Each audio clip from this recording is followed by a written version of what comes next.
Don Adler. Jimmy. It's actually Alder, like the tree. Alder. Like the tree, yeah. Don Alder. Yeah. But it's interesting because my dad's last name was Adler. Oh, really? And it took me years. And I always wondered, it's a long story, but I have 3 half-sisters through him. Okay.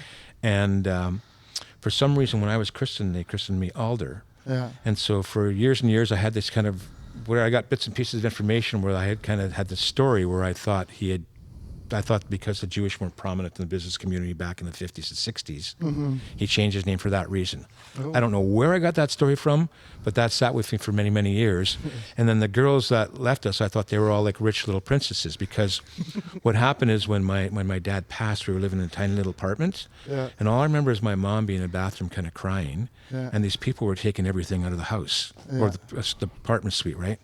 And so we were left with a bed and forks. And so I didn't know anything beyond that. But as I grew up, I thought this rich family took everything away from us. And many, many, many years just recent, I've hooked up with one of the half sisters. Yeah.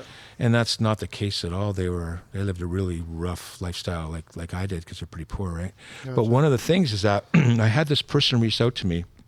So when my mom died, I got all their things, and I had my dad's license or some kind of certificate, and it showed his name is Alder. Yeah. And I'm going, okay, so did I fabricate this story out of the blue somehow? Like, what the hell? Who am I? And so all of a sudden, I get this through Facebook. I get this. I'm getting like always lots and lots of friend requests, right? Yeah. But I max out on friends. So I'm looking at just going through it, and I see this Barb Adler. And I didn't think twice about it, and I just kind of kept moving on. And then a few days later, I was just kind of trying to purge things, and I went, wait a minute. And I actually clicked the link and approved. I dropped a few friends and approved that one. And it turns out that was the other half-sister. Now, she passed away recently. Oh, wow. So we chatted, and the story was correct. Oh, wow. She was an Adler, and I guess he changed his name for some reason. And I don't know why, but maybe he was running from the cops or something. Maybe. So I was like, okay, I there you go. You're like, all right. My whole life is not a lie. Yeah, families. They're so diverse and dispersed, and Families are complex, but yeah, thank you so much for reaching out to me to come on the podcast. It's always an honor when that happens. And can you explain, because we were talking before we went on, about your connection to Empower Through Music? Yeah, so Empower Through Music is a program I got involved with as a part of the board of directors, but also as hands-on. So Chris and I became friends many, many years ago. Chris Schultz, he's the founder and the visionary for it, which is really great. Chris is a phenomenal guy, with a big heart, doing a lot of things. Now, we met at I think the Croatian Cultural Guitar Show that used to happen at the Cultural Center. Remember that, the Vancouver Guitar Show? I believe so. I believe I heard about it in the past. Yeah. It was running for every year for quite a while, and they hired me to play there. And so I was playing in the gym, and Chris came in and saw me play, and I guess he really loved what I was doing. Now, he came from the metal background, right? And so chatted with me and was like flabbergasted that I was so accessible. And then we just kind of started building a relationship, and I told him what I did with Vancouver Adaptive Music Society, and he started talking about this idea he had of empowering kids that, had challenges or were just kind of like a underserved community, so to speak. And one thing led to the next, and he started the foundation, and I was kind of there to support and help him. In that earlier stages, we were doing like free, music days kind of thing at some of the malls and stuff like that. So I'd go out and help like that. And then as of recent, we became a status charity. So so it's growing and doing phenomenal things, and it's just awesome to see it grow. Yeah. So. They do really, really awesome work for what Chris is actually my neighbor too. So wow. I didn't know that until we picked them as a beneficiary for our charity. And then he came to the podcast. That's funny. Well, what's interesting is that, you see all these connectivities start happening. So what Chris didn't know about my past is that I was involved with the Vancouver Adaptive Music Society, which was probably probably one of the first in the world to really kind of create adaptive devices. Now, we had lots of people that were like, that had, maybe spinal cord injuries, maybe just paraplegics. So that means you were paralyzed from the waist down. So you could play guitar.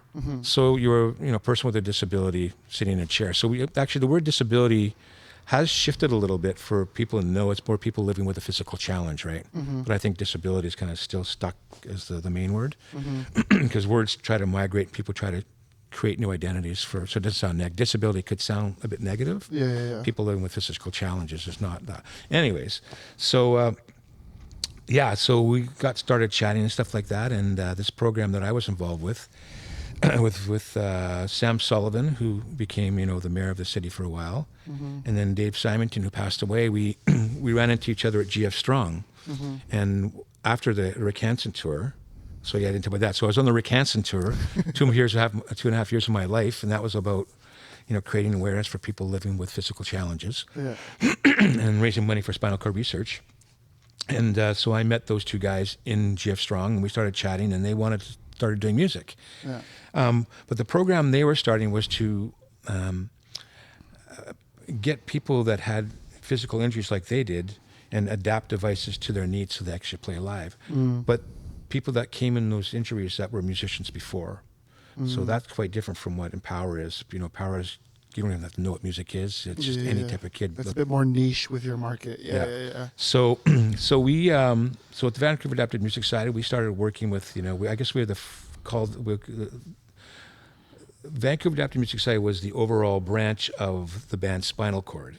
Gotcha. So the band Spinal Cord is what I played in, and we were a live performing band, and we had some programmers I think from BCIT and other universities develop new technologies, and so back then we had the Atari computer. So Sam. And what year was this? God, it was probably have to be late 80s. Gotcha. Yeah. Gotcha. So I got back from the Hansen tour in 87, so maybe 89. Yeah. And so still primitive, gear back then. Yeah. And but Amiga was pretty popular Atari was pretty popular with the computer. Yeah. So we were just trying to find champions that could help us, right? Because you'd have to have champions, and with nonprofits, you have to reach out to people that have specialties that are willing to help, right? So they did. So Sam, being a quadriplegic, had no finger dexterity.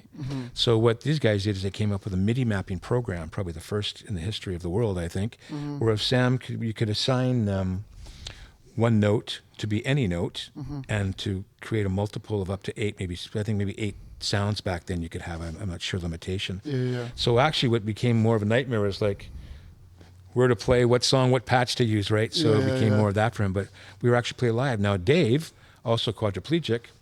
So these guys, I think they had a bit of tricep but no bicep, so they could move a little bit. Yeah. So with Dave, what we did is we came up some, not too fancy, but came with like specialized gloves that were stuck on him, and he could actually do this kind of thing. And there's video online. I can send you that video. Yeah. And because it was pretty impressive that we could play live. And so he was paying, I think, rolling drums, all against once, programmed to do different things. So we knew that if you hit the kick, maybe a closed hi-hat might work. So every time you hit the kick pad, a closed hi-hat would kind of fall. So it was just a bunch of trickery and working the best we could with technology back then to do stuff. And that program did a lot of things. We had people that were paralyzed from, the neck down. So they have eye blinking ability. So they came up with a camera scenario where they had like 16 frames or whatever, and actually if you blinked in a certain spot you could trigger something. Oh wow. We also came up with a sip and puff arrangement for quads. So a guy couldn't move his hands at all, could just use a sip and puff and trigger different things. Oh wow. So a little bit more technically advanced for stuff, and then having to work with musicians that were musicians previously, right? Yeah. Because you did that with a kid who doesn't know anything about music. They have no idea. Yeah, no idea. Of course. So with Empower, so then once that connection got made, then we were like, wow, this is too cool. So that's why I really loved what his idea was with his wife, and dove right in. So. Yeah, interesting. Like the difference in names, like adaptive meaning adapting to people who already have a certain skill set. That's right. And then empowering anyone to be able to attempt to learn music. Yeah. So when we got going with Empower, I was going, well, are we just spinning the wheel again, or what? Why remake the wheel when I've already done that with the Vancouver Adapted Music Society, which is still working? Yeah. And so I started digging a bit deeper, and then I realized the big difference of adapting to musicians who were musicians before their accident versus enabling kids and working with underserved communities, which is not what VAMS did at all. Yeah. But VAMS was good. We did some outreach programs, like we go to Sunny Hill Hospital. I got to work with Jeffrey, oh my goodness, what's the famous actor that's got Parkinson's right now? Can't believe I can't think of his last name. Jeffrey. No, Jeffrey's the wrong name. Jeffrey is the nephew of this guy. Oh, okay. Is it? He was in those movies with, I can't believe I'm not thinking of this. Where the speedy car, Back to the Future, Michael J. Fox. Michael J. Fox. Okay, So so Michael J. Fox, his nephew named Jeffrey. Yeah. I think he had spinal bifida, I think, back then. So he was part of the Sunny Hill program. So I was working with him. He was holding guitar and teaching him how to play. So we had a good outreach program back then, but nothing like what Empower's doing now, which is really unique and really awesome to see. So nice. That's awesome. Can you tell a little bit about your background with music specifically? Because you were actually the first full-time musician we have ever interviewed on the podcast, which is like, especially nowadays, it's like a rarity because at least from what people have been saying that I've been interviewing in my own experience, it's very hard to make music a full-time gig. Oh, absolutely. So what is your background and what has your experience been from? Right. So what I might dive into is maybe not applicable for most things. I'm not a band. I'm just a solo guitar player, right? And so my background was growing up playing rock music. And we had a band called Arsis Smith. And all of us, we had no musical training. It was just feel and stuff like that. And we were big fans of Queen back then. Nice. But back then, you know, I hate to admit it, but I grew up in Williams Lake, so we're like little redneck kids, right? Yeah. Very ignorant of gay and all that sort of stuff. Community, right? And it was still fresh back then. So back in that town, I was under the influence of other kids where gay was a bad thing, right? And we used to say nasty things, so we were just stupid, ignorant kids. Now, but we were huge Queen fans. And we had no idea, right? Had we known it, we would probably like, our world would have been shattered. But we were such big fans that we actually, two of us hitchhiked from Williams Lake to Vancouver to go see Queen. And we even went and got our hair permed. Oh, so awesome. The bass player had this long straight hair like you'd see from a Metallica band. And he ended up with these curls and stuff like that. And my hair all curly, but we went to this guy that actually burnt our hair. So we had like this frizzy hair too. So when we got back to Williams Lake, people started calling us the Poodle Twins. So not a good experience, but we had no idea about Freddie, right? So we grew up in that kind of thing, and we were, you know, adventurous, doing different, all original music, and then we decided to have an ideas night one night, and we were going to, you know, what could we? So I had these big kind of platform shoes that I painted silver, with this kind of a white silky thing that kind of like Brian May was wearing. So it looked pretty goofy, right? And the other one guy just wore jeans and a t-shirt. And so we were just this totally weird looking band. And we played a handful of gigs, but we decided to have an ideas night. And so we were playing Megalomania by Black Sabbath, and we had a really big basement, had a fog machine and a strobe light, so we had a sound guy working with us. But we were all kids, 17, 18, right? And so the ideas came down like this. So the drummer came out, Alan Fredette. He had his drumsticks, and I guess he had little cloth around the tips and then stuck in butane, which we didn't know about. So this is all the first time for who was going to do what, right? So he lit his two drumsticks. And he didn't play his drums part. He was playing his cymbals and hi-hats, right, and keeping the kick going. So that was pretty groovy, but cheesy, of course, corny, cheesy. And then Lonnie, the other guitar player, he had this big frizzy hair kind of to begin with, which is really cool. Almost looked like afro, and he had these ping pong balls in the spring, and he kind of painted eyes, and he was kind of doing this kind of thing with the ping pong balls. But kids growing up in Williams Lake, we had shotguns to go out hunting and stuff like that. So the bass player and I decided we were going to shoot our guitars with shotguns. Oh shit! But not with the pellets inside. So we were smart enough to open up the shotgun shell and empty the shell. And we stuffed it with confetti. Oh, nice. So we thought this would be pretty groovy. So in the daytime, we're out kind of shooting in the gravel driveway, and it looked great, right? So we're like, yeah. So now it's our turn. So we got the other guitar player here with his Marshall stack behind him, drummer here with a concrete wall, kind of like this, right? And Andy's kind of in the middle, and I'm on to the left. And we put our guitars down. We march off. We come back marching with the shotguns, and the two guys are going, "What the hell?" And we put our shotguns down, and they're keeping the music going, right? So we put our shotguns down, we cross them to be, you know, dramatic, and then we take our first shot. So we're shooting each other's guitars. And this all happened very quickly. But I did notice that the first shot was like, why are there flames coming out of the end of the shotgun? Confetti caught on fire. Which we didn't see in the daytime, right? So, but the second shot was to happen pretty quick, and both shotguns lifted up. One's pointing at the drummer, and one's pointing at so we decided to shoot our members with confetti. And what happened next? Lucky I'm not in jail to this very day. is that the drummer went flying off of his drum stool into the wall. No way. Lonnie went crashing into his amplifiers. And we had to call the police at the end of this because once we went upstairs, the guys had like minor injuries, right? Oh, wow. Very lucky we didn't hit anybody in the eyes or stuff like that. Yeah. But not funny. Don't try this at home. Oh, definitely But not. it was a little bit funny at the time because it was like a triple injury. So the wad comes out of the shotgun first. Yeah. That holds everything. So they got hit by that, got a welt from that. Yeah. Followed by little shards of confetti on fire, followed by gunpowder on fire. Yeah. So not serious injuries, but it was pretty stupid kid. But so that was kind of the. Now, what's interesting about this is that sadly there was no YouTube back then for us to capture all this for the stupid films. Yeah. But at that age, you're learning about the sense of property, right? Yeah. And so, for example, if you had a bike and some bullies came up to you, you'd be like, hurt me, not the bike. Yeah. It should be the other way around, right? Yeah. But so this is what happened is I guess the first shot, the wad maybe something, the first shot when we shot the guitars, the wad must have bounced off the floor and went through the bass drum skin. Oh. So when we came back down, we were still all good. And then when Luigi saw that, or Alan, it was like, I'm done. Yeah. We heard his bass drum, so that was the end of the band. Yeah.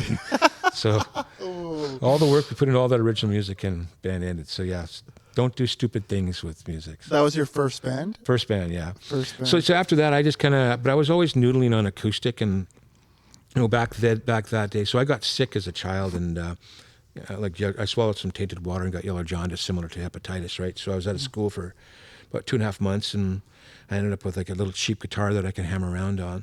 But I remember hearing Bruce Coburn. You've probably not heard of him. He's like the male version of Joni Mitchell, right? But really? Okay, sorry. I'll turn off the phone after this. Yeah, no problem. Hello, Eva? Yeah. I'm in an interview. I'll call you later, okay? Okay. Okay, bye, ciao.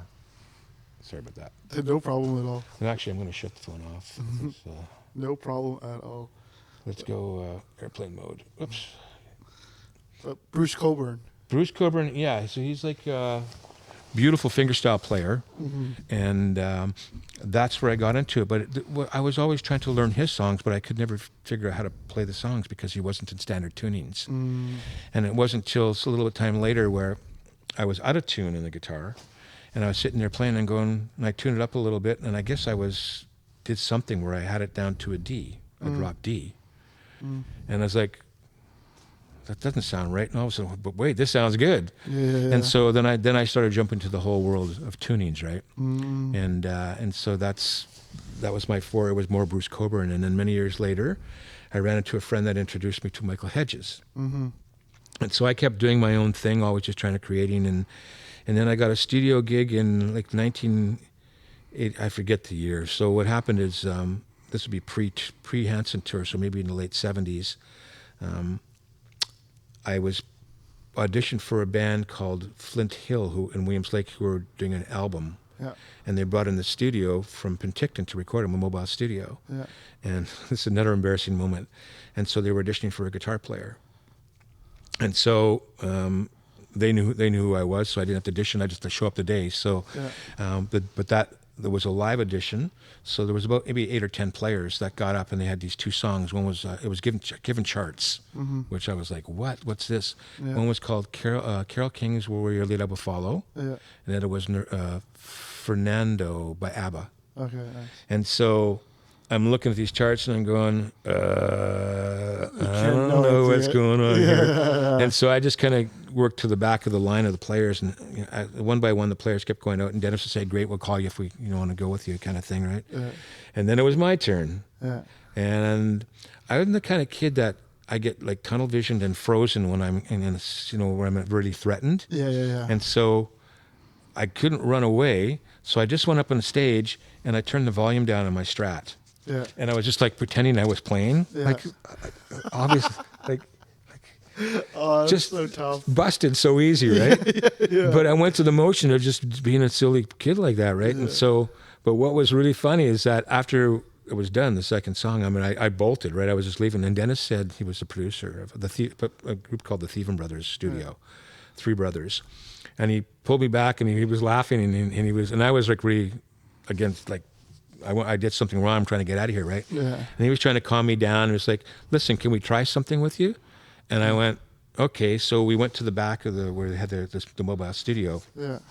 And he said, Don, I'm going to play you this song, Fernando. Mm-hmm. And he said, can you read the music? And I went, no, I can't. So at that point, I'm just really honest. I'm just like, whatever. I can't. Yeah. So he said, so Don, I want you to play me a C chord, okay?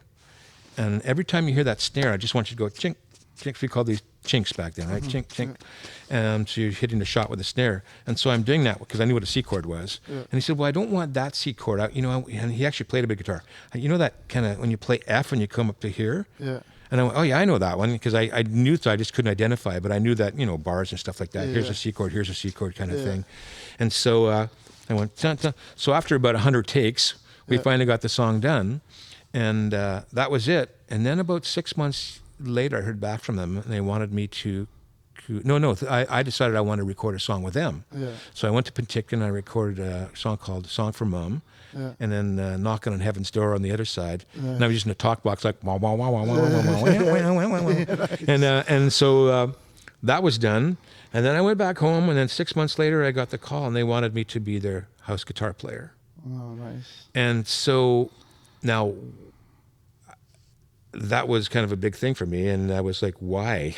Yeah. So I turned out later that about a year passed. It didn't happen right away. It was a long process. But Flint Hill decided they were going to go to the studio and bring me with them. So I ended up getting to play on that Flint Hill album after all that was done. But then they went back, and I went with them. And in the out in the studio part, they were doing a song called Penticton Peach Festival.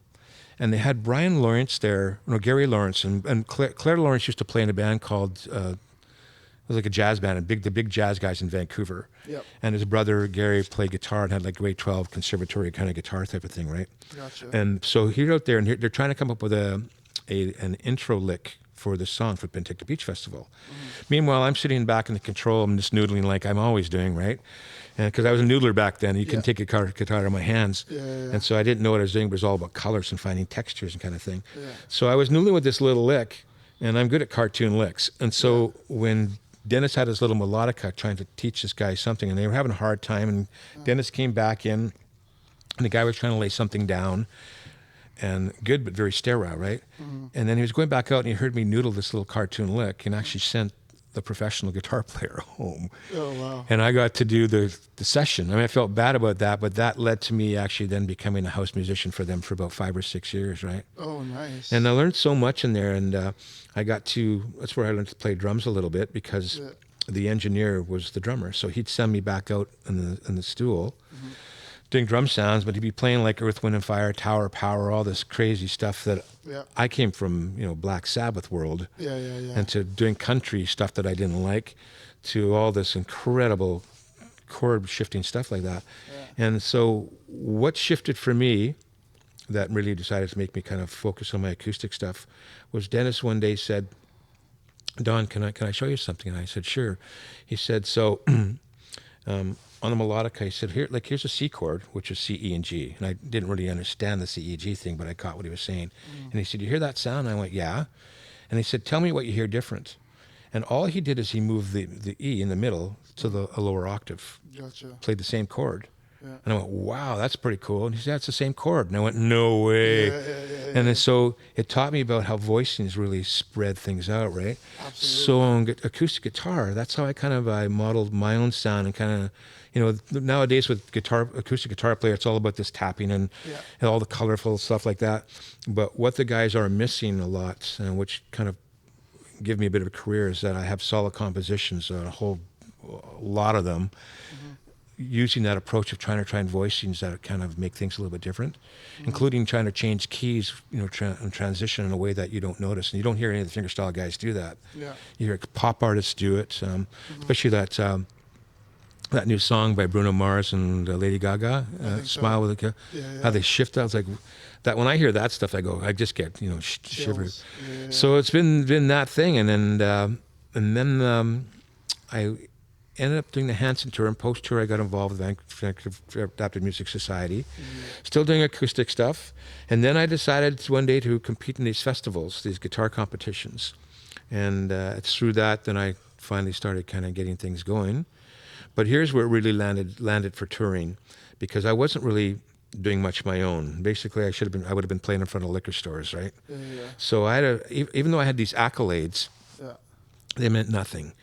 Even people like when did I meet Call Me Maybe lady? What's Carly Rae Jepsen? Carly Rae. I think this actually was much after. I think I already had kind of established a basic career. No, actually it was just before that. So I was doing the open mic scene with Gary Chalk, and Gary Chalk is the voice of Optimus Prime and stuff, and I'd be playing drums for Gary and then playing guitar. And she saw me play one day, and she said, "So I just saw this most." No, we became friends. And then one day she said, "Don, check out my new video." And at that time I posted a harp guitar video.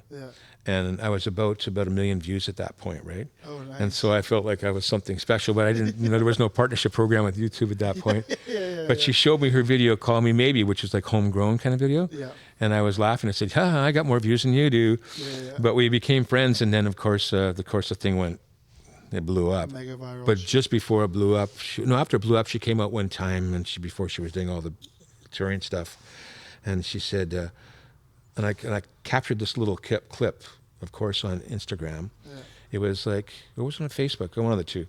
It was like, saw the most amazing guitar player last night, still amazed this morning. And I go, maybe that could help my career, but stuff by association never works, right? So I think her crowd was for young kids, and like, who's that old bald guy? They're not going to go watch, huh? But the competition. So what happened is, one day Gary Chalk was doing a comic convention down in Vancouver, downtown, and a woman from Germany came. And this has been a great friend for me. And so it gets to the point we're going to get to is finding champions is part of the key for this. And I don't know if it works for bands, but for solo artists, it's very valuable if you're looking to travel. So she saw Gary do his thing at one of the panels, and Gary said, "Come on down, I'm going to be playing at Corduroy's," which is no longer in existence. So played drums for him. Then I played my guitar stuff, and she happened to come to it because she was such a big fan, saw me play, and then came up to me later. She said, "Ever toured Germany?" I said, "No." She said, "Can I book some shows for you?" And I said, "Sure." I said, "What do you do?" "Well, I'm an accountant." And I'm going, "Okay."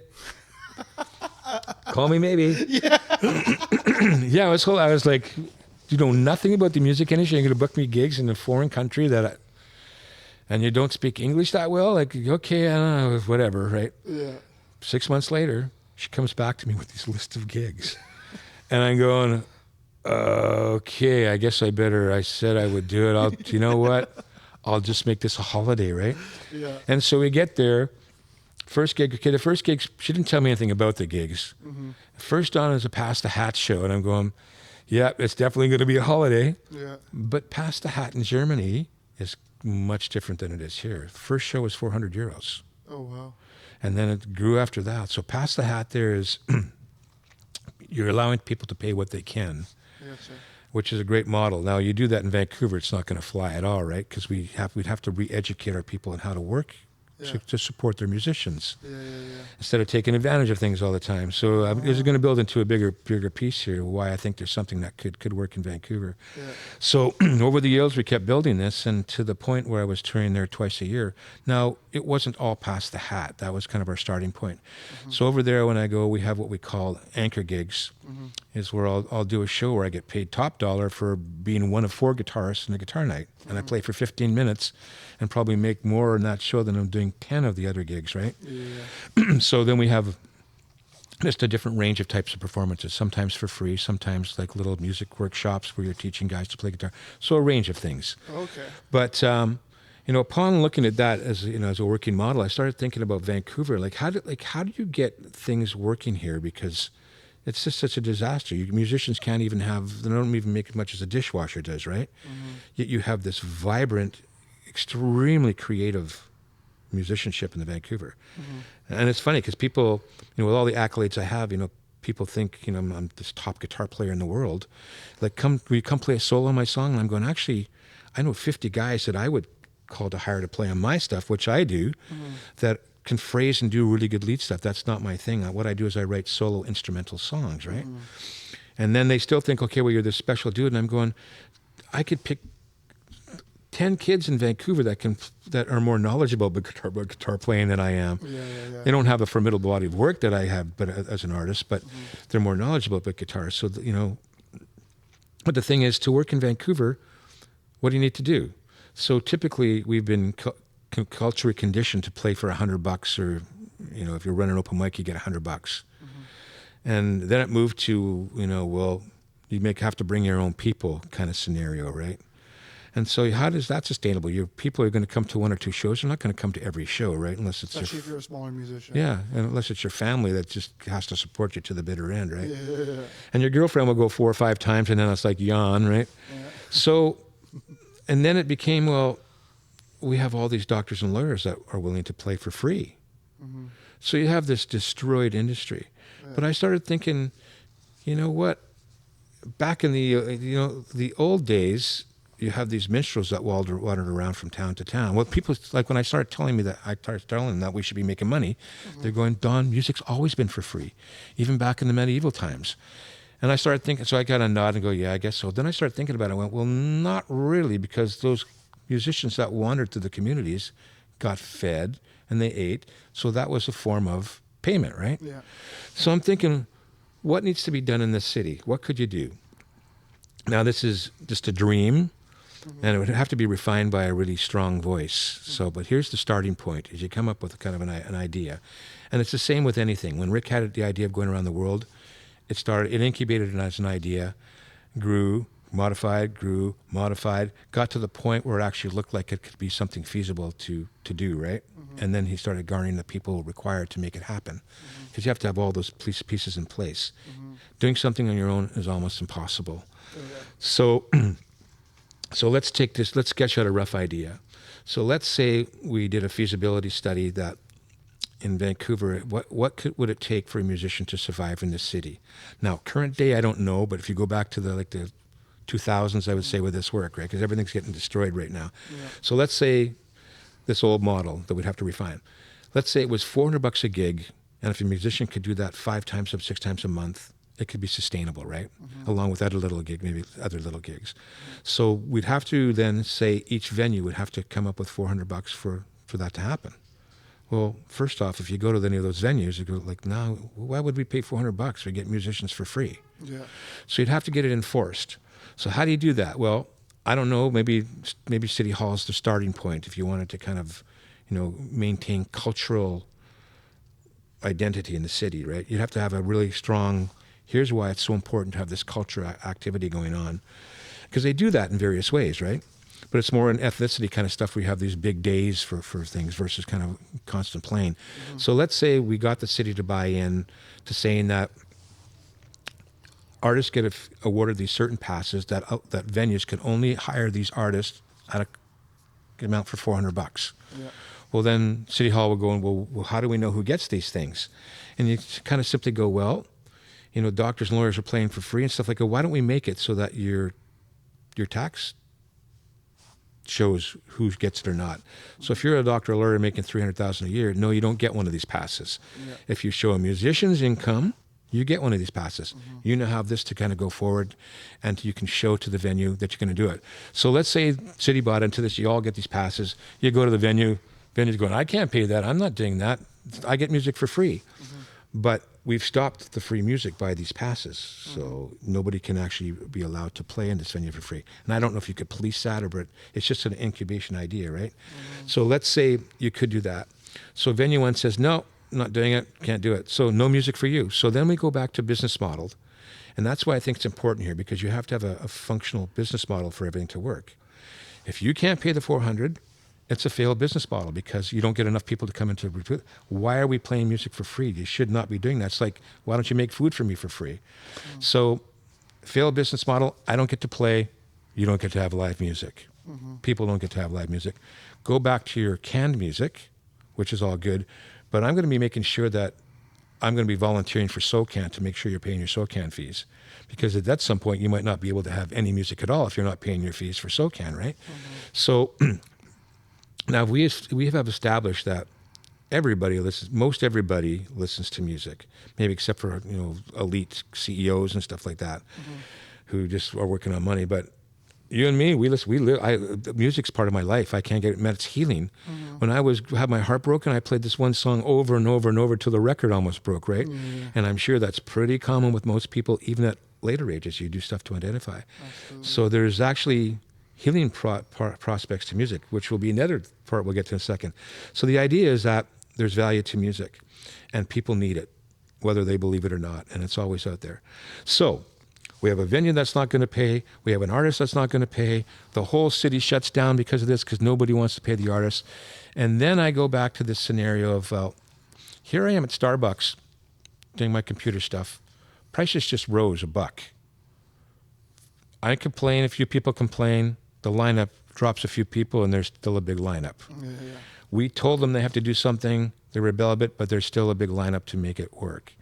So that's what needs to happen. We need to say, you got to pay for music or there's no music. And if you shut that tap off, I think at some point people will start to come back and pay for music. So now the onus is not on the owner of the venue. The onus is that the venue would charge, and whether they do it through their bill or whatever, that's how you do it. Because a person might say, I don't want to pay $10 for music. Okay, no music. At some point, they're going to pay $10 for music because we do it with everything else. So I think that's a starting point, and then you'd have to have some real thinkers come back in, and then some real champions like a Rick Hansen or something to come in and kind of start a movement where we all kind of go, yeah, this guy's making sense, let's follow him, and get rid of the magician mentality that we've had. Like, we need to play for free so people will see us and maybe hire us. That's just got to go, right? And then you kind of go, well, how do you control the quality of music, which is the next part? Because let's say you put the $400 thing in place, and some guy shows he's a working musician but can barely play in tune, right? So there's a lot of holes in this thing, but you need to have some sort of working thing. So I think that's great, and I think, as I told you earlier, if that all fails, and people then believe music's a healing thing, then maybe some strong force like a Mark Zuckerberg comes through and kind of like, let's take advantage of this whole thing and make music a medical product. And now you got to pay. You don't get music unless you pay for it because it's a medical product. So that's been my kind of. I've been very lucky to have this champion in Europe help me build my career. If it wasn't for her, I don't know what I'm in an entertainment hall of fame. I got this, I got that, got so many different things, all these awards, but without having a champion and get you shows, I'm sunk. So now I'm a niche artist. Now, if you had a band, you're not going to work with somebody like that. You're going to be working with an agency, right? And I think we just discussed it too. Agencies used to be brick and mortar, and now they're changing to talent buyers who are just taking advantage of musicians too. So yeah, it's a crazy industry, and AI coming in. We got a whole new range of problems, right? So. Yeah, absolutely. Have you tried Suno? Or? Never. No. Okay. I haven't. Yeah, I haven't really. I don't like AI's involvement in the creative world, like the art space. It's inevitable at some point, but I think specifically with music, it's just not something I've ever opened my mind to at all. I just you're like me. Yeah, but I'm like strongly against it. Yeah. Because I think as someone who like has produced music, written music, played live, like there's something to be said about putting in the time to like learn the programs, like, and be able to make a final product than to just write a few sentences and say, build me this song. It's for me, it's like it takes away the soul of the music. But again, like it could be one of those things where it hasn't integrated properly yet, and we're still waiting to see because everything is so new right now. But for me, I've never used it. I have no intention of wanting to use it, especially how it's damaging like visual art creators and everything. People just, putting a prompt in to create an album cover. Bandcamp just banned AI music off their platform entirely, which is a huge win. But you see places like Spotify, like streaming services are just loaded with AI music. And the thing is, common listeners don't know the difference, right? And then you see like all the lack of money going to streaming services, going to artists, now going to AI music creators, which is like. Yeah, I mean, it doesn't take much to figure out that Spotify, how can I make more money by paying less to Beyonce? How do I do that? Well, saturate the market with AI songs, maybe from a computer farm in India where guys are popping up 5,000 songs a day. Yeah. And as you saturate it, they'll make it less money, right? Yeah. But yeah, there's something about AI music versus mom's homemade pie, right? Each time it's a little bit different, but yeah, I mean, that's when you're creating music, you have the happy mistakes. And almost every song that I've recorded acoustically, the first beginnings of what you're doing is where the honesty comes out and the magic comes out. And then you try to perfect it and then you dilute it and then you'll lose all those special things. But lucky I'm always making mistakes.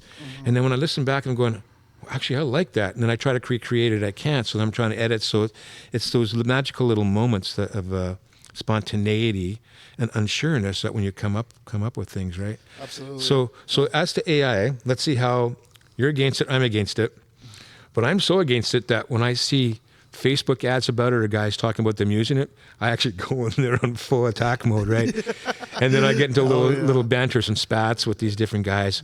So recently I tried Suno. I tried the free version. Yeah.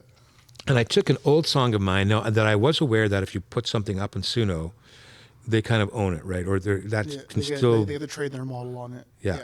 And they could use it for whatever they want for training, right? Yeah. So I put up something that was out of sync with a drum beat, and I wanted to redo. And I just wanted to do like, what would it sound like with drums and an acoustic upright bass, right? So it came back with drums that were out of time. It sounded good. The drums sounded good, though. And it came back with an upright bass part where I went, a little bit at a time, but I went, wow, that's a pretty cool upright bass part. So then I did this. I went to the prompt, free version. I said, please write and create an acoustic fingerstyle song, solo instrumental, and that sounds like Don Alder. It came back with 5 versions that sounded like a blend of Don Ross, Leo Kottke, and Don Alder. All songs that sounded great. All songs in different tunings, and songs that I probably couldn't write or it would take me a year how to learn. Yeah. And I'm going, this is the free version? So yeah, I'm speechless as to how you fight this thing. But it's one of those things where I feel like the best weapon against that sort of stuff is like investing more into live music, because at the end of the day, like, you can listen to a bunch of AI music, but you can't go to a concert and just watch a computer screen. So let's talk about that, because my experience as a solo artist. Yeah. Now, this is not talking big venue promoters and stuff like that, right? Yeah. So, the big concerts like Bruno Mars and stuff, that probably won't go away. That's for all the big players. But if you go down to to musicians like myself that are performing in venues, say, sometimes 30 to 200 seaters, guess what's happening? The costs of everything, those seaters, those places are shutting down. They can't sustain music anymore. So one could say, yeah, live music's where it's at. You're right. But they can't sustain. So I think even so far shut down in Vancouver, did they not? Did they? I thought I read something like that. I haven't heard about that. I played one. It was actually quite a pleasant surprise. Yeah. That showed me some hope, actually. Yeah. The one I played, what I don't like is the fee structure and how it's laid out with the 3 artists, because you don't really get to take a person on a whole journey that night, right? It's like 15 minutes, right? Yeah. $100. But it could be the start. What was fascinating for me is that all the people that came out sat on the floor on pillows in that 25 to 35 range, which is not usually my demographic in Europe. Usually for me, it's like 35 plus, right? When I get younger people come out that watch me see what I'm doing, they go, wow, why didn't I see this before, right? But to get them to come out, you can't, right? It's tough, yeah. So the older generation over there is great. They still go out. The older generation here doesn't go out to shows, right, so much. Yeah. So, but venues over there are shutting down. They just can't sustain because of the high costs. Yeah. So then you go, okay, so where does it take us, right? Yeah. I think for me, like, the biggest thing that have seen, like, I don't know if you know about Ireland and their established UBI for artists. No. So essentially, Ireland did a pilot test, I think over like a couple of years or something. Yeah. They wanted to see what would happen if they gave a group of artists $2,000 a month to create to create what they want to create, whether it's visual arts, music, whatever, Yeah. and have that be the standard. And then what they found is that happiness increases in the country, the music and art like affects culture positively. So now they made it a standard that they're going to provide, I think, for 2,000 to 5,000 artists every single year, $2,000 a month. Wow. Flat, regardless of what they do. That's a great idea. So like to me, like there's federal funding available for places like venues, places like artists. It's just not being accessed right now. I mean, if we look at what, and I'm a very young, I'm not very young, but I'm a young, ignorant person where like I saw what happened with COVID. They're handing out like $2,000 to all these people and everything. Yeah. Right. And it's like, if I can, because right now what we're doing is we're running shows that raise money for local Vancouver-based charities that do direct work in the community. Congrats on that. Yeah, we focus primarily, exclusively on local Vancouver artists, whether it's musicians or visual artists with the art market and everything. Yeah. We support local venues like Soundhouse Studios.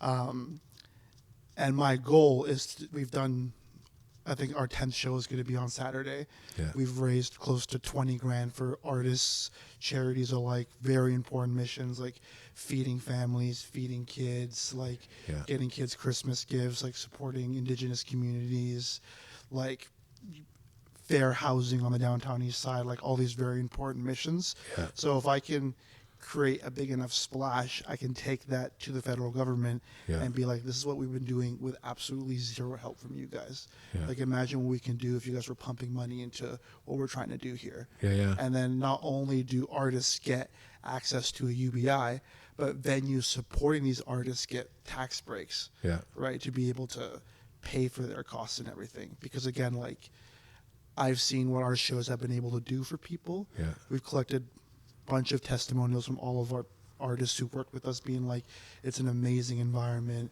it's very community focused, it feels good coming to a show. I didn't even know that this band existed until I came here, or I loved hearing about the charity during the changeover.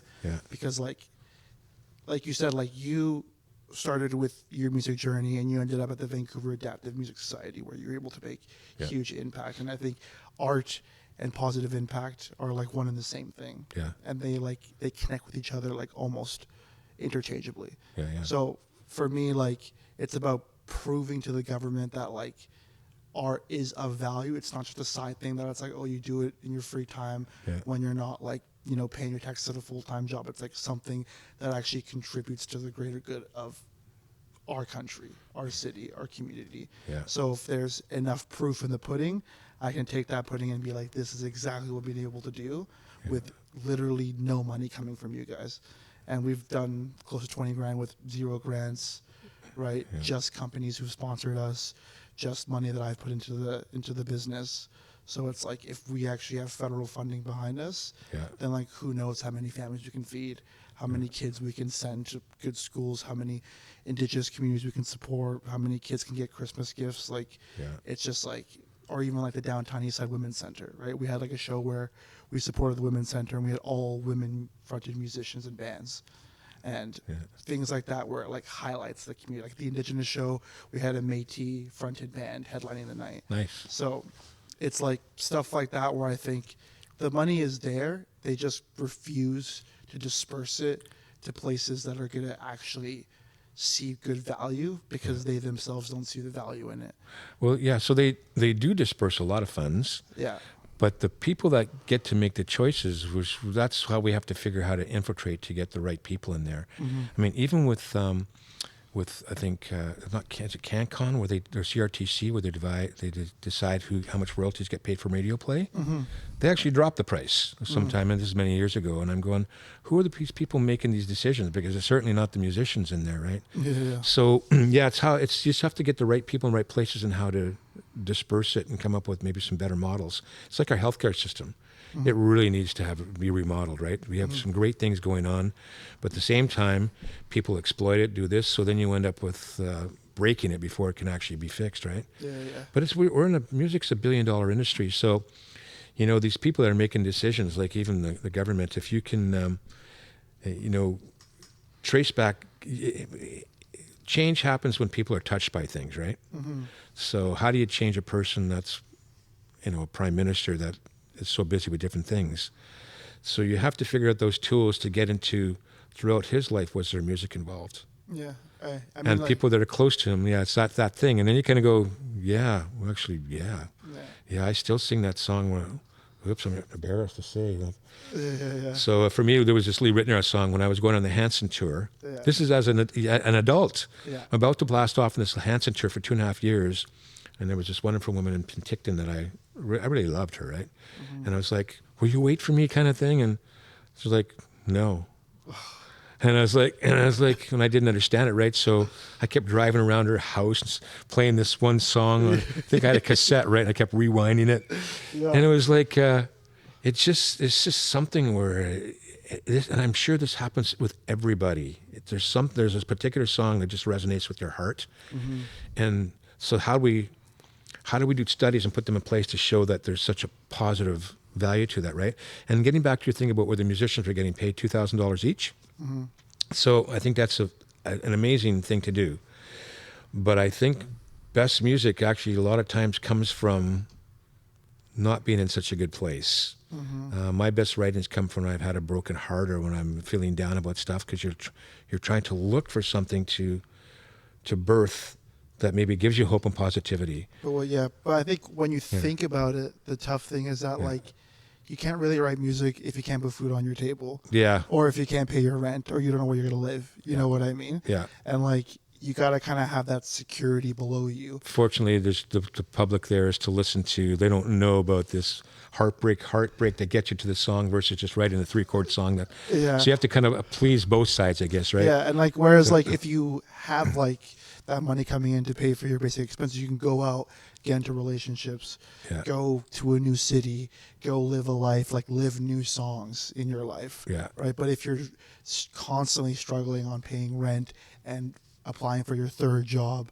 just to be able to like fund 2 hours a week that you put into making music, playing the same song the same way every time. Yeah. So this is what a horrible failure I am. I wouldn't even be able to do that. Mm-hmm. With simple songs. Like I've tried to learn a couple songs like Fathers and Daughters by John Mayer and stuff like that, but I can't remember the lyrics. So I can only remember my stuff, and I can't even remember my stuff. So the beauty for me is that every time I play my song, depending on how I feel that day and depending on how the first 3 notes start out, it's a whole, the strong structure is the same, but the nuances are all different. I might get stuck in a spot where I'm kind of like, and I'll branch off, and then kind of I can find my way back. Yeah. So if I had to play it the exact same way every night, and that was a requirement, I would fail. Mm-hmm. Maybe it's because of my age, I can't remember as much over the time, but the beauty is I never get tired of playing my song because they're always slightly different, right? And I'm always frustrated, like I got to get this next time. And actually what I found really funny from shows is that when I have a really, really good night in terms of performance-wise, and I'm pretty happy, I mean, I play hard stuff, so I can never get it perfect anyways, but when I think I've done a really good job, I'm lucky in Germany, I always get a standing ovation. But when I have a night where I'm just like fighting everything, I get 2 standing ovations. And I'm going, what the hell is wrong with these people?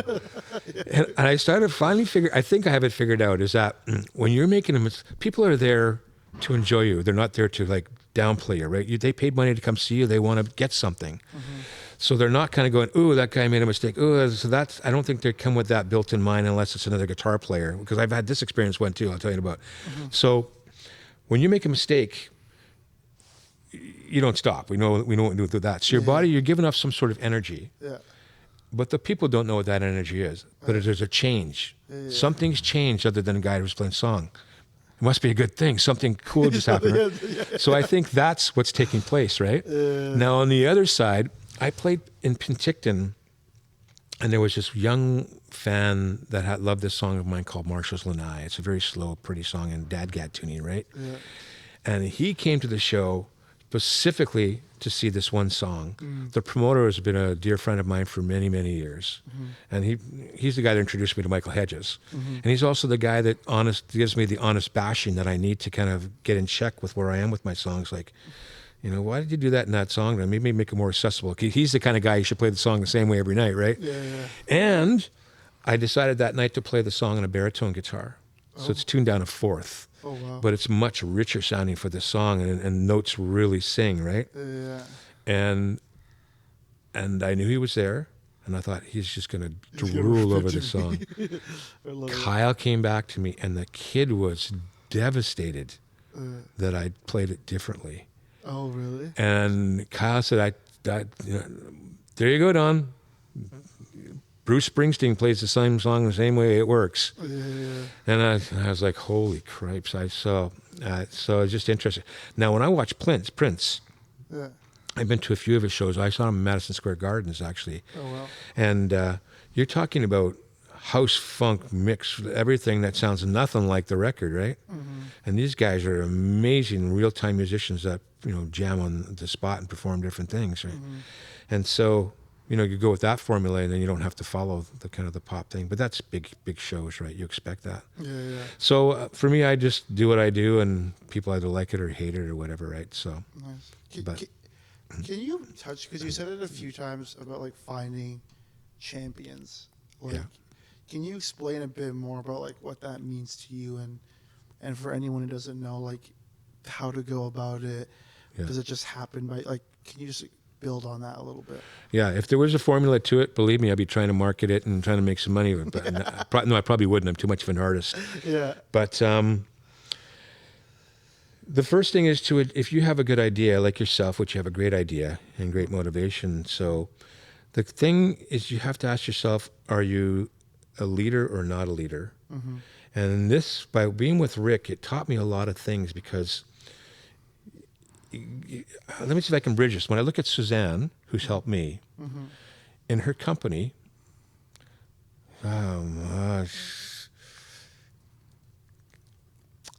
okay, so we have to remove the name Suzanne. Okay, we'll cut that out. Yeah, so just wherever you can find that, I had a friend in Germany that was my champion. Mm-hmm. So I'm going to talk about this person. So I have a friend. Okay, Suzanne stays. I'm going to talk about somebody different. Okay, Suzanne, okay. So sorry. So getting back to as for leaders and stuff like that, I have a friend that was working in their company, doing accounting and different type of stuff. And but they were a real doer and want to get things done, so they decided to help with IT stuff. And so they took training and learned books and stuff like that, and took some leadership courses and how to deal with people and stuff like that. But when you're real time dealing with people have they're so nuanced and how they work with each other, and people sense weaknesses as to who's a leader and who's not, right? Mm-hmm. And if they don't sense that leadership in you, even though you know what you're doing, it's hard to get respect from them. Mm-hmm. So that's why one has to really do a lot of self-evaluation and knowing whether you're a leader or not. And where it hit home for me is when I was with Rick. Rick didn't train to be a leader. It's just something he innately has in him, right? Mm-hmm. And that makes people believe what you're saying. Mm-hmm. And so I found out where I sit in it, because I have lots of cool ideas and stuff like that. But I realized I'm not a leader. Mm. But then I also learned by being with Rick that leaders are only good as the people they have that are underneath of them getting stuff done. Because the leaders are the visionaries. Mm-hmm. It's like Chris, phenomenal dude, phenomenal ideas, a visionary. But that's what he's best at, because you can't put him in all these different areas to do the hands-on to get things done. Even though he might be the best visionary for that spot, you have to have people. Then one guy can only go around so far, right? Mm-hmm. It was the same with Rick. So then I realized that my contribution was to help be a great leader, be a great leader. Mm-hmm. So that's where I think I have value for others, to make them understand that, if you see a good leader in any area and you're looking for something to do, dive in. And you'll know if he's a good leader or not unless you're really naive, right? You'll see if the purity is there. And you got to see what they're doing with the money, make sure it's all transparent and stuff like that. Mm-hmm. And that's where I think my strength is to identify where I think a good leader is, and then I'll follow them. I've been in a handful of things where I've gotten into scenarios where, like, bad choice, right? Mm-hmm. So Chris is my last great hope for a guy that does all the right things, right? Mm-hmm. And as people grow with the support they get and the funds they get and everything that comes with it and the fame that comes with it, people change. And I've seen that pretty obvious too with everybody I've been involved with, right? So it's so as a person, I look for a great leader to help. And that's where, with your great idea that you have to really kind of go, am I the guy for this? Or am I the guy behind the scenes making it all happen? And I need a front person, like the singer who doesn't know anything and doesn't have any skills, but can bring people in, right? Yeah. So it's tricky. But there's a lot of people out there, and sometimes there's champions who are just don't even know they're champions that have the skill to make people believe. So I think that's what you're looking for is when somebody talks and takes a lot of information and condenses it down to something that's very understandable. That's the first sign of somebody you want to try to get on sign with doing things, versus a guy like me who knows something but can't really get to the core of it, and it takes like this much to explain it, right? So, and I learned this from when I worked with Sunrise Medical. He was, because after the intensive tour, I got involved with, quality of life aids for people, physical wheelchairs, for example, right? I became a specialist on wheelchairs because I learned so much on the tour. I actually represented the Paralympic team for wheelchairs because I knew so much about them. But the CEO of Sunrise Medical, when he gave his talks, were like amazing. He said very little with this much meaning to it, right? So if you can find people like that, I think that's an important skill versus a lot of talk. Now, there are a lot of people that like to listen to a lot of talk, but that's not the masses. And it's the same with our pop music. Who listens to very sophisticated, detailed music? Yeah, 12 minutes who listens to, here's my number, call me maybe? The masses, right? Yeah. And it's not like one's better than the other. Because when I evaluated Carly Rae's song, I went, how the hell can song like, even her newest one, like, I really, really, really, really, really, really, really, really like you. Like, So then I go, okay, I can do that. And it's actually not as simple as it sounds. Writing simple actually comes from complexity to communicate an idea, and to do it simply is actually very tough.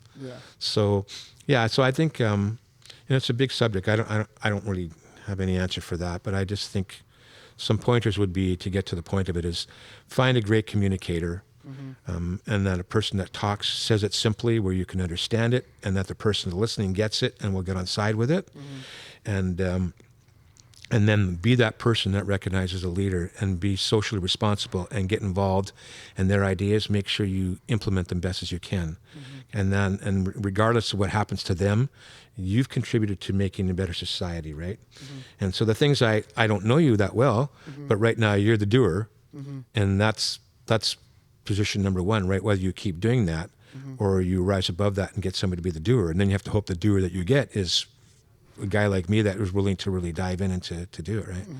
So it's a big subject. It's then you got to go, how the hell did we end up with the government that we have with all these people that rise and just do nothing, right? Yeah. So it's but if I were the god of all things when it came to politics, when I look at the States or look in Canada, the one-party systems around the world are really spanking us in the behind right now. And so if we were enabled, if as voters, if we could actually really vote on stuff, we should all get together and say, you know what, left and right, Democrats, Republicans, whatever, liberals, conservatives, you're both working to do something, but amidst of that, you're setting a lot of booby traps and Trojan horses to fight each other. We as the people say, you don't get paid until you accomplish something together. Why can't we do that?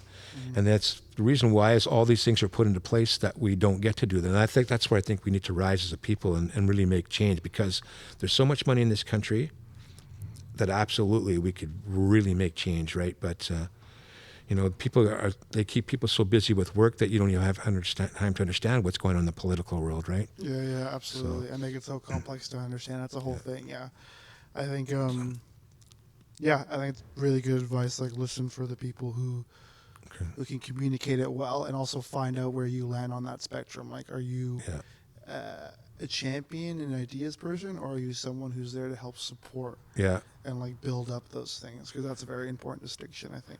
Yeah, and the leadership, I mean, you can do your best as a leader, but that just, unless you have that inherent thing, you can do all the training you want. You might have the book version, but to truly get people that are believers in you and what you're doing is a whole different thing than I'm just going to go be helpful because this guy's doing something, right? Mm-hmm. And volunteers are great, but what's even better are volunteers that really believe in what they're doing, right? Absolutely. And Absolutely. that's what you want to cultivate and we got, it's funny because when I go out and play shows in Germany, people herald me for what I do. Mm-hmm. Yet I'm just this kid of the bedroom that just like was dysfunctional, was broken, and just noodled until I came up with songs. Mm-hmm. And you're, praising me while you're building carbon wings for aircraft? Yeah. Like, holy crow. Yeah. So that just like baffles me. So there's all the people that I meet when I play, because you're the performer, they're on their best behavior, and you see the good parts of people. And those good parts, if you can harness and cultivate those, God, I just can't imagine what a phenomenal planet we would have, right? Absolutely. Versus the way we have been doing things. But absolutely. Well, Don, I like to end with usually like one question, okay, especially because you've had such an extensive career and are now touring out in Europe. Full-time musician, you've made it work, you found your champions, you've done the heavy lifting, it sounds like, and obviously there's always more work to do. Yeah. And yet you continue to sit on the board of Empower Through Music and continue to give back to the community. So I thank you for that sincerely. But I wanted to ask you, I ask most all musicians and charities this, but let's say if all your music, your accolades, everything about Don was just wiped off the face of the earth. Yeah. What would you want the core message to be for people? If I remove that all, well, I'd be that broken kid again. And we're looking for something. I would say that every human has just this wonderful giving greatness in them, and it's been torn away from us just from being abused or various things were blockades or you're not being supported. I would say that no matter where you're at in life is to find something that's of interest for you and go help. When you help, it's amazing what you learn about yourself. And so when I got involved with the nonprofits, it was not because I was there to be the savior or anything. It's because I was just grew up as a kid that it's always good to be helpful. Mm-hmm. And then the byproduct of that is that when you're actually helping, you actually learn more from the people that are, you need more help than they do when you start getting in there. And you learn so much more. And you build bonds. So I'll give you an example. So with Empower Through Music, here's the most recent thing. Chris had me come in for a camp, one of the camps. And he signed me to one of the kids. And I forget the kid's name, but the kid, I guess, had brain injury from an accident. And so very hard to kind of keep on track with one thing, and he'd be bouncing off a lot of different things. But he had this little keyboard thing, and then Chris's great teaching system, he was applying that with kind of number stuff, right? But so I'm going to sit with the kid and try to go through the songs with him. Now, some stranger comes into your world, it's a stranger, mm-hmm. and they're going to just they're kind of going to ignore you or whatever. So how do you bond in? And I don't have the formula, but what happened is it just so happened that I had some hearing loss recently. And so I was given some temporary hearing aids mm-hmm. by a company called Phonak. Mm-hmm. And so we're kind of going through the motions, but there's just no connectivity. He's probably happy. He probably wishes I wasn't even there, right? And I'm trying to figure out this is like, I'm not doing anything. It's like, Chris, help. Mm-hmm. And all of a sudden I noticed his hearing aids. Mm-hmm. He's got both of them.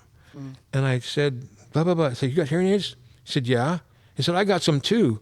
And it was like all of a sudden this world of like, what does your do? So, and then it was like all barriers were removed, and now we were doing songs together, right? That common connection. Little common connection. So we all have that, and I think go out and help others to find more about yourself, and then you realize just what a great world it is that we have, instead of finding ourselves in this batch of negativity, which is just so overwhelming at the time, right?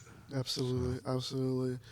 Well, Don, thank you so much for coming on, and I could talk to you for hours on end. You back at you. Sorry, I did all the talking, but I think I'm not sure if I was supposed to. No. Well, it was amazing. It was great hearing about your stories and everything, and the amazing work you continue to do. Thank you so much for coming on and sharing that stuff. So, do you want to share where people can find your music or find out more about you? Yeah, I'm pretty easy to find. Just look for Don Alder. I'm on Facebook. Don Alder 1 would be the final tag of it. But if you just do a search for the name, pretty easy to find stuff.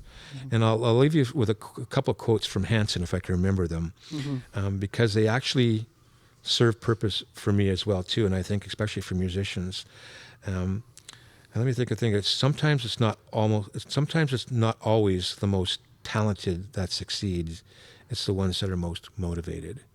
So that'd be one, and that applied to me. And the motivation wasn't because of the love of what I did, right? And that's the other thing too. You play music because you love it, and people play music for hobby.